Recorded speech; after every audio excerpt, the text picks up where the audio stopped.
Pepper and salt நண்பர்களே, மிக மிக ரொம்ப மகிழ்ச்சியாக தான் உங்கள் முன்னால் நான் உட்காந்துருக்கிறேன்.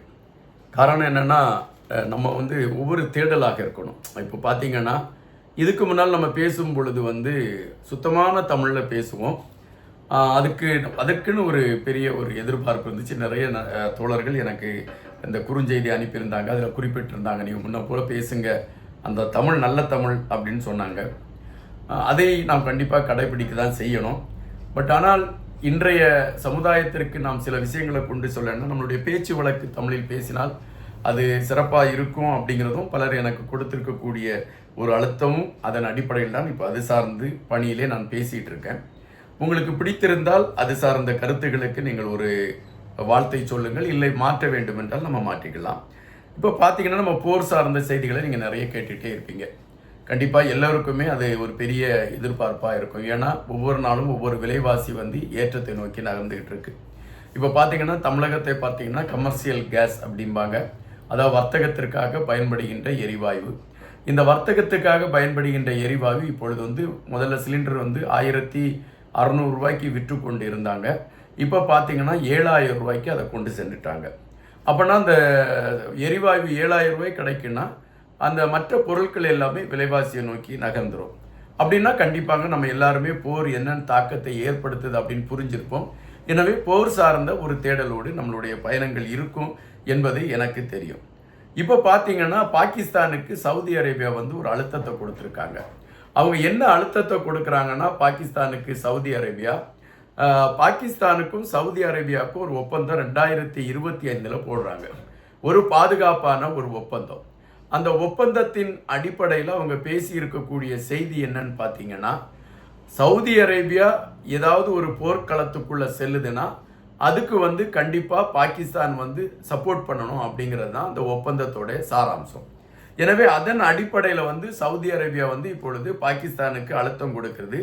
கிழக்கு எல்லையில் அதாவது பாகிஸ்தானுடைய கிழக்கு எல்லையில் நீங்கள் ஒரு போர் தளத்தை உருவாக்க வேண்டும். அதற்கு காரணம் என்னன்னு பார்த்தீங்கன்னா, ஒரு 900 கிலோமீட்டர் ஈரானோடு அந்த எல்லை பகுதியை பகிர்ந்து இருக்கக்கூடிய ஒரு இடமாக பாகிஸ்தான் இருக்குது. எனவே பாகிஸ்தானுடைய அந்த கிழக்கு எல்லை பகுதியில் அந்த போர் தளத்தை உருவாக்கிவிட்டால் அங்கிருந்து ஈரானை தாக்குவதற்கான ஒரு களம் எடுப்பதற்கு சிறப்பாக இருக்கும் என்று சவுதி அரேபியா ஒரு நெருக்கத்தை பாகிஸ்தானுக்கு கொடுக்குது. ஆனால் பாகிஸ்தானை பொறுத்த மட்டில் அது ஈரானுக்கு ஆதரவான நிலைப்பாட்டை எடுத்துக்கொண்டு பயணிக்கக்கூடிய ஒரு களத்தை எடுத்திருக்கு அப்படிங்கிறது நமக்கு தெரியும். அதை சிலர் குறிப்பிட்டு இருக்கக்கூடிய செய்திகள் நமக்கு எடுத்து வைக்கிறார். இப்போ பார்த்தீங்கன்னா, பாகிஸ்தானில் இருக்கக்கூடிய ஆணையர், முன்னாள் ஆணையராக இருந்தவர் ஒரு செய்தியை குறிப்பிட்டிருந்தார். கண்டிப்பாக அமெரிக்கா ஒருவேளை எங்கள் மீது தாக்குதல் நடத்துவதற்கான ஒரு சூழல் ஏற்படலாம். அப்படி ஒரு சூழல் ஏற்பட்டுச்சுன்னா நாங்கள் கண்டிப்பாக இந்தியாவில் இருக்கக்கூடிய டெல்லியையும் மும்பையும் நாங்கள் தாக்குவோம் அப்படின்ட்டு அவங்க சொன்னாங்க. அப்படின்னு பார்த்தீங்கன்னா, இப்போ பாகிஸ்தான் மீது ஏதோ ஒரு நெருக்குதல் இருக்குது அப்படிங்கிறது புரிய முடிகின்றது. அப்படின்னா இந்த போர் விரிவடைகிறது, அந்த கோணத்தில் நம்ம பார்த்துக்கலாம். இந்த சூழலில் மிரட்டல்கள் தொடர்ந்துகிட்டு இருக்கு. இப்போ பார்த்தீங்கன்னா, ஈரானை மையப்படுத்திய மிரட்டல்களை விடுத்து கொண்டிருக்கிறது அமெரிக்கா. அமெரிக்கா விடுத்து கொண்டு இருக்கக்கூடிய மிரட்டல்களை ஈரான் ஏற்றுக்கொண்டு இருக்கிறதா அப்படின்னு பார்த்தீங்கன்னா, அது இல்லை என்பது தான் தெளிவாக தெரிகிறது. இப்போ பார்த்தீங்கன்னா, இலங்கையில் இருக்கக்கூடிய ஈரானின் தூதர் சில செய்திகளை சொல்லியிருக்கார். அவர் என்ன சொல்லியிருக்காருன்னா, எங்களுடைய கப்பல் பாதிப்படைந்தது, நாங்கள் அதற்கான உதவி கோருவதற்கு முன்பாகவே இலங்கை அந்த கப்பலில் இருக்கக்கூடியவர்களை காப்பாற்றுவதற்கான முயற்சி எடுத்ததும் அவர்களுக்கான மருத்துவம் சார்ந்த களங்களை எடுத்ததும் எங்களுக்கான ஒரு வியக்கத்தக்க ஒரு செய்தியாக இருந்தது. அதுபோல் நாங்கள் இலங்கையை எங்களுடைய நட்பு நாடாக நாங்கள் பார்த்திருக்கிறோம். எனவே இலங்கைக்கு தேவையான எரிபொருளை நாங்கள் கொடுப்பதற்கு தயாராகிட்டோம் அப்படின்னு சொல்லி ஈரானின் இலங்கை தூதர் இந்த கருத்தை பதிவிட்டிருக்கிறார். அவங்க இன்னும் சில கருத்தை பதிவிட்டிருக்காங்க. அது என்ன, பயிற்சி முடிச்சிட்டு வந்த எங்களுடைய போர்க்கப்பலை அமெரிக்கா தாக்கி அழிச்சிருக்கு. அது ஒருபுறம் இருக்கக்கூடிய சூழலில் பேச்சுவார்த்தை இல்லாமல் ஒரு நெருடலான உச்சக்கட்டத்தை அல்லது ஒரு பதட்டத்தை நோக்கி எங்களுக்கும் இரு நாடுகளுக்குள்ளும் நகர்ந்து கொண்டிருந்தது. ஆனால் திடீரென்று இஸ்ரேல் எங்கள் மீது தாக்குதலை நடத்தி அங்கு இருக்கக்கூடிய பள்ளி குழந்தைகள் மரணமடைவதற்கும் எங்களுடைய உயர்பட்ச தலைவர் மரணமடைவதற்கும் இந்த தாக்குதல் காரணமாக மாறிவிட்டது. எனவே போரை நாங்கள் விரும்பவில்லை, ஆனால் போர் எங்கள் மீது தொடுக்கப்பட்டிருக்கிறது. எனவே அந்த போருக்கான ஒரு பதிலை நாங்கள் கொடுத்து தானே தீரணும். அதன் காரணமாக தான் நாங்களும் எதிர்த்து தாக்குதல் செஞ்சுக்கிட்டு இருக்கோம். நாங்கள் இதுவரை பின்வாங்கலை.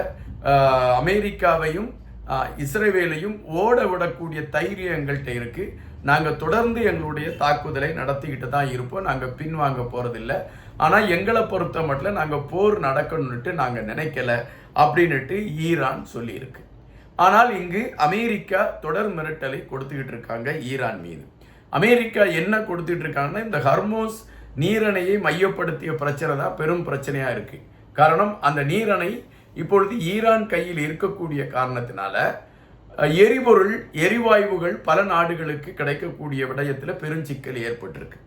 இதனால பெரும்பாலான நாடுகளில் இருக்கக்கூடியவங்க இப்போ ட்ரம்ப் அவங்கள எதிர்க்க ஆரம்பிச்சிட்டாங்க. இப்போ கூட பார்த்தீங்கன்னா சமீபத்தில் தமிழகத்தில் ஒரு பாட்டி அவங்க ஒரு காணொலியை வெளியிட்டிருக்காங்க. அது ஒரு காணொலியில் அவங்க பேசினதா ஒரு செய்தி வருது. அந்த செய்தியில் அவங்க என்னன்னா, ட்ரம்ப் என்னையா நீ இப்படி பண்ணிட்டு இருக்க அப்படின்ட்டு ட்ரம்ப் அவங்க திட்டக்கூடிய ஒரு களம் ஏற்பட்டிருக்கு. அதாவது ஒரு படிப்பறிவு உயர்வா இல்லாத சாதாரண மக்கள் கூட ட்ரம்ப் அவங்களுடைய செயல்பாடுகள் மீது கடுமையான விமர்சனங்களை எடுத்து வைக்கக்கூடிய ஒரு சூழலை நம்ம இயற்கையாக பார்க்க முடியுது. எனவே இப்பொழுது ட்ரம்ப் அவங்க மூலம் ஒரு பெரிய அழுத்தம் வருவதற்கு காரணம் என்னன்னு பார்த்தீங்கன்னா, இந்த ஹர்மோஸ் நீரணையை மையப்படுத்திய பிரச்சனை. அது ஈரான் கையில் வச்சுக்கிச்சு. இப்போ நீங்கள் இந்த இடத்த கடந்து போகணுன்னா எங்களுக்கு இவ்வளோ மில்லியன் நீங்கள் டாலர் எங்களுக்கு நீங்கள் கட்டணத் தொகையாக தரணும்னு அது கேட்குது. அப்படின்னா அந்த கட்டணத் தொகையை கொடுத்து தான் ஒவ்வொரு நாடும் கிராஸ் ஆகி போகணும் அப்படிங்கிற ஒரு நிலைமை ஏற்படுது. அதில் இருக்கக்கூடிய எரிபொருளோட ஈரான் விதித்திருக்கக்கூடிய கட்டணத் தொகை அதிகமாக இருக்குது அப்படின்னு சொல்கிறாங்க. இது எல்லாமே ஒரு பெரிய நெருக்கடியை கொடுத்துட்டு இருக்க சமயம் இந்த ஹர்மோஸ் நீரணையை நம்ம கைப்பற்றினா தான் அதுக்கு சிறப்பாக இருக்கும் என்ற அடிப்படையில் தான் இப்போ அமெரிக்கா நகர தொடங்கி இருக்கு. ஆனால் ஈரான் இந்த மிரட்டலுக்கு பயப்படலை. அமெரிக்கா என்ன மிரட்டலை கொடுத்துருக்குன்னா, உங்களுடைய மின்சாரம் சார்ந்த அனைத்து தளங்களையும் நாங்கள் தகர்த்துருவோம் அப்படின்னுட்டு ஈரானுக்கு எச்சரிக்கை கொடுத்துருக்கு. ஆனால் ஈரானை பொறுத்த மட்டும் அதற்கு எந்தவித அச்சத்தையும் அது படலை. அது என்ன சொல்லிருக்கு, நீ என் நாட்டில் தாக்குறேன்னா உனக்கு ஆதரவாக இருக்க நாடுக்குள்ளே நான் தாக்கிட்டு போகிறேன் அப்படிங்கிற ஒரு துணியில் ஈரான் சொல்ல ஆரம்பிச்சிச்சு.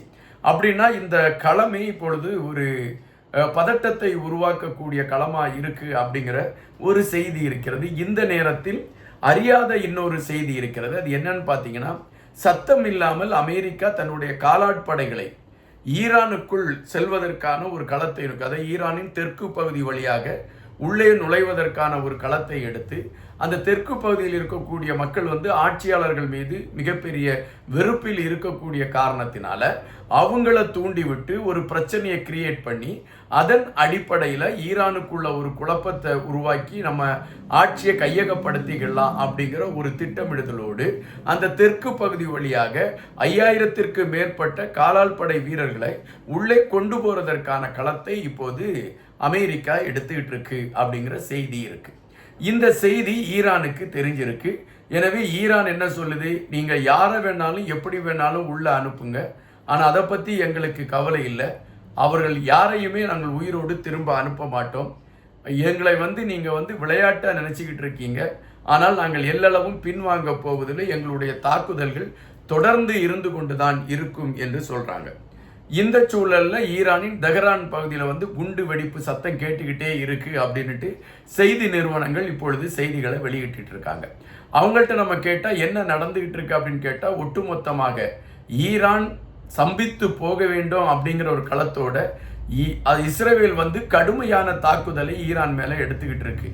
ஆனால் ஈரானினுடைய ஆதரவு படைகளாக இருக்கக்கூடியவர்கள் இஸ்ரேல் மேல் 63 இடத்தில் தாக்குதலை நடத்தியிருக்காங்க.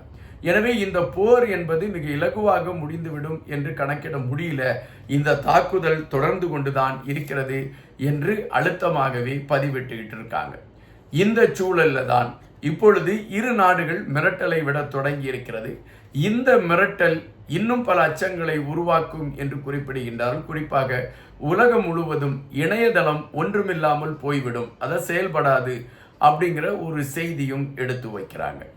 தற்பொழுது உள்ள சூழலில் உலகத்தை அச்சுறுத்தி கொண்டிருக்கக்கூடிய போர்க்களம் ஒவ்வொரு நிமிடமும் ஒரு மாற்றத்தை கொடுக்கிறது என்பதை விட மனதில் இருக்கக்கூடிய நிம்மதியை பறித்து கொண்டு செல்லக்கூடிய களங்களை எடுத்துக்கொண்டு போகிறது என்பதாகத்தான் நம்மால் பார்க்க முடிகிறது.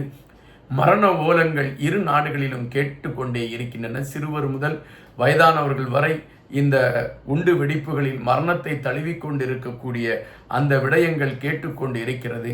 இந்த போர் நீட்சி அடைந்து கொண்டிருக்கிறது என்பதைத்தான் இப்பொழுது பாகிஸ்தானுக்கு ஏற்பட்டிருக்கக்கூடிய நெருக்கடிகள் மூலம் நம்மால் உணர்ந்து கொள்ள முடிகின்றது.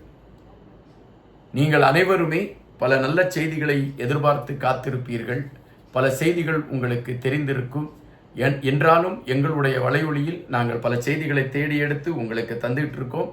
கண்டிப்பாக நீங்கள் இதை நீங்கள் வரவேற்பீங்க, இதை ஏற்றுக்கொள்வீங்க அப்படிங்கிற நம்பிக்கை இருக்குது. எங்களுடைய வலையொலி ஆதரிங்க. நல்ல செய்திகளோடு மீண்டும் மீண்டும் உங்களை சந்திக்கின்றேன். நன்றியுடன் இன்பா.